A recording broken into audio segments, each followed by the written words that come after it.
The Tao of Self-Confidence, Episode 481.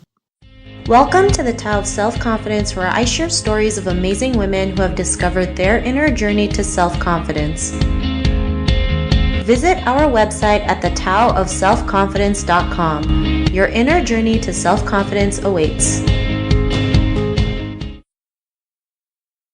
Well, hello friend. Welcome to the Tao of Self-Confidence, where I share stories of amazing women who have discovered their inner journey to self-confidence. I'm your host today, Sheena Yap Chan, and today I have a phenomenal lady on the show today. She is a model, an actress, musician, and also a registered nurse, and I'm just really excited to have her on and share her story with us today on self-confidence. So without further ado, I'm going to introduce you to Quiggle Ignacio. Quiggle, how are you today? Maybe you can fill in a little bit more about yourself to our listeners. Hi everyone, I'm feeling wonderful. Thank you for having me in this wonderful podcast. My name is Quiggle, that's Quiggle, and I'm a model, actress. I'm also a registered nurse. I was published in Vogue, KTLA 5, Telemundo 52, LA 18. I was in a reality show for WeTV, and I'm also about to launch a music video I did with the whole staff. This in Revolt TV, so watch out for that, guys. And I also have a film coming out. Thanks for sharing that. And Quiggle, what's your cultural background? So I was born and raised in the Philippines. I grew up in Manila, and that's the biggest city in the Philippines. I think every nationality or ethnicity share a lot of similar values and beliefs. However, upbringing and learning process could be very different. I started off with a rough childhood, being raised by my relatives on my dad's side, but when we moved in with our mom, it was the best days of our lives. I'm very blessed to be raised with such a beautiful, kind-hearted, and genuine person like my mom. From the rough past we had, she was able to make our issues to assets with her genuine love. And I believe that Philippines was perfect place growing up. You know, we had the luxury of time and better resources because we had lesser bills over there. And we were able to focus more on loving and developing relationships. We grew up knowing my mom never spoiled us, so we grew up knowing how to do household chores. My mom would teach us how to save and make money. We would always go to church every Sunday, and as a family we would wrap some gifts and food and go to depressed areas and share gifts and food with them and share the God's message to them. So there's a lot of great things that I experienced in the Philippines growing up. And I think, like I said, the upbringing is very important. We share similar values, but the upbringing contributes a lot for a person. Awesome. Well, thanks for sharing that. And what would be your favorite self-confidence quote? My favorite self-confidence quote is just very simple, but it focused on the main important thing, and it's the be yourself line. No one can be a better version of yourself. And it's okay to enhance yourself, but never ever imitate other people because, you know, you want to be original and God made you perfectly unique. So that's my favorite line. Thanks for sharing that. And, it's such a simple yet powerful line just because, we're all different. We're all made differently. And like you mentioned, we can be ourselves. We don't need to, be somebody else, right? We don't have to be a better version of somebody else. We can be a better version of ourselves, and we can, see and model off from people, but in the end we can put our spin into it. So thanks for sharing that. And Quiggle, what would be your definition of self-confidence? My definition of self-confidence is accepting yourself for who you are. Like I said, God made you perfectly unique. You have to embrace the uniqueness and special qualities in you. And no one can ever do that. No one can ever have that. And the moment that you realize that you have something special, it becomes your power. So self-confidence comes from really just accepting yourself, embracing yourself, and showing yourself to the world with love and confidence. Thanks for that great definition. And Quiggle, what was your life like before your discovery of self-confidence? Before I discovered that, I didn't feel any purpose. I was lost and unsure of myself. That's why it's so hard to have the self-confidence or believing in yourself because it's just not easy. But the moment that you realize that it's so important, that's the only time that you will feel capable of doing many things. I'm so blessed to have my mom around me all the time reminding me how beautiful I was and not listen to what other people will say about me. I have like a very exotic look. My eyes are big. They're bigger than my the normal for my facial frame, and my cheekbones are high. I have a big smile, and my skin is slightly darker, more tan than the light skin considered in the Philippines. So I was an easy target for mockery and bullying at school. So that was my life prior discovering self-confidence. Thanks for sharing that. And, coming from the Philippines as well, I know how it is to, they have a standard of beauty as if you have nice pale white skin, it's like that's the standard of beauty. But yeah, in the Philippines, having white skin is like the standard of beauty. I mean, if you're tanned or if you're a little darker, they don't consider it as beautiful.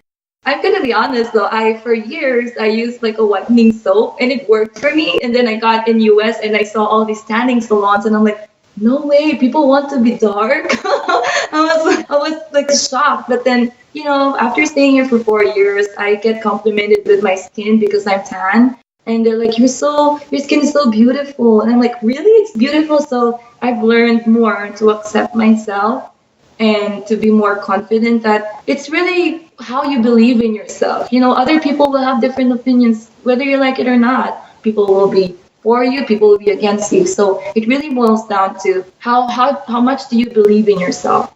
How much do you offer yourself? If you don't believe in yourself, then pretty much you can't offer anything, right?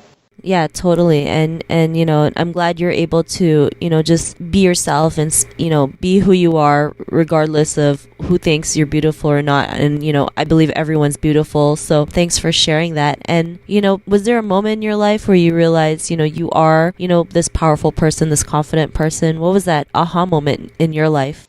The aha moment in my life is when I finally decided to not listen to any mockery or negative comments about me. I've decided to be confident and be proud of myself and tell myself I'm beautiful and believe in myself. The aha moment really came from the good heart when I started doing good deeds to other people, like making them feel good about themselves, giving gifts to the less fortunate, praying, going to church. That's my aha moment. And for as long as I know that I'm a good person, I know what's in my heart, I know what I do, then I express and I share good to other people. That's my aha moment. That's all that matters to me. Thanks for sharing that. And sometimes doing a little bit for other people really does kind of increase your confidence, especially when, it may seem little to you, but on the other side, it means the whole world to them, and just doing that can make a huge difference in not only the other person but in yourself as well. And because of that, what's your life been like now? It's wonderful. I have discovered that the negative things or the mockery that they had for me before were actually the tool for me to be successful in my modeling and acting. Like, my eyes are used a lot. They're very expressive, and they like that in photography and commercials. And my high cheekbones are always used in high fashion and films. So I think all of my experiences for that, and mostly I thank my mom for reminding me how beautiful I am and my value in this life. Thanks for sharing that. And I love how you mentioned that, what people used to bully you or make fun of you with is now what you use to be the model, the successful model that you are today. And I think people forget that, most models, when you hear their stories, they were always teased or made fun of because maybe they were a little too taller or there's a feature that is not typical. And there's nothing wrong with, if you're a little bit different from everyone. That's actually a good thing, right? Because you stand out, right? In a way that people can see a different you, the true self. So, thanks for sharing that. And to the woman who is listening to your episode, she may be in her own journey of self-confidence. What would be that one tip you would give to her? I know it's not easy to just wake up one day feeling confident and good about yourself, especially when your environment does not allow you or permit you to possess or express that. I had a mom remind me growing up that how beautiful I am and how I should be confident, but I lost her 4 years ago. The greatest gift God gave me was taken away from me. So falling on the ground again is really hard, and I wake up every morning telling myself that I love myself, that I'm beautiful, that I'm capable of doing great things, and that I can help a lot of people who needs me. That's what I do every day. And for the person that's listening to me and is struggling, having that self-confidence, I challenge you to build yourself up every day and remind yourself how powerful you are. God is a loving God. He may have taken my mom away from me, but He never really wanted us to depend on other things but Him. He doesn't want us to depend on anybody but Him. So if you feel alone, if you're in your house and the environment or the people around you, your family aren't good or negative in your life, have the blessing, pray hard, and have the blessing of being able to just block all the negative things in your life and start getting all that blessing and positive things. Spend time at the library, go to the church, learn, go to school, find good friends, be with hardworking people. That's going to help you achieve your dream and achieve your goal. And that's my advice to you, love, to whoever listening that's struggling right now. And I really want to send out my love to you because I want you to feel good and make you feel like people care about you. Thanks for sharing that. And those are some great tips that you mentioned. And Quiggle, if our listeners wanted to get to know a little bit more about you and what you do or check out some of your work, is there any links or social media profiles we can connect with? Yes, guys, you can follow me on Instagram. My Instagram is QUIGGLEI, G as in George, N as in Nancy, ACIO. And my Facebook is Quiggle Ignacio. And I have a website too, it's QuiggleIgnacio.com. So I wish I can connect with you guys when you log in and follow me or add me on your Facebook. Awesome. Well, thanks for sharing that. And to our listeners, if you want to connect with Quiggle, you can also head on over to thetaoofselfconfidence.com and search for Quiggle's name. Her show notes will pop up along with everything else that we talked about. And I just want to thank Quiggle for taking the time to share her story and tips with us on self-confidence. So thank you so much. Thank you for having me. It's such a pleasure. And this is such a good project that you're doing. Thank you on behalf of all the women that are suffering from self-confidence right now, suffering from self-doubt. Not a problem. It was really great having you on the show. And to our listeners, be on the lookout for another new episode of another amazing woman's journey to self-confidence. And we'll talk to you soon. Bye for now. Thank you for tuning in to another amazing episode of the Tao of Self-Confidence. Get your free self-talk tape for building self-confidence by visiting our website at thetaoofselfconfidence.com. Your inner journey to self-confidence awaits.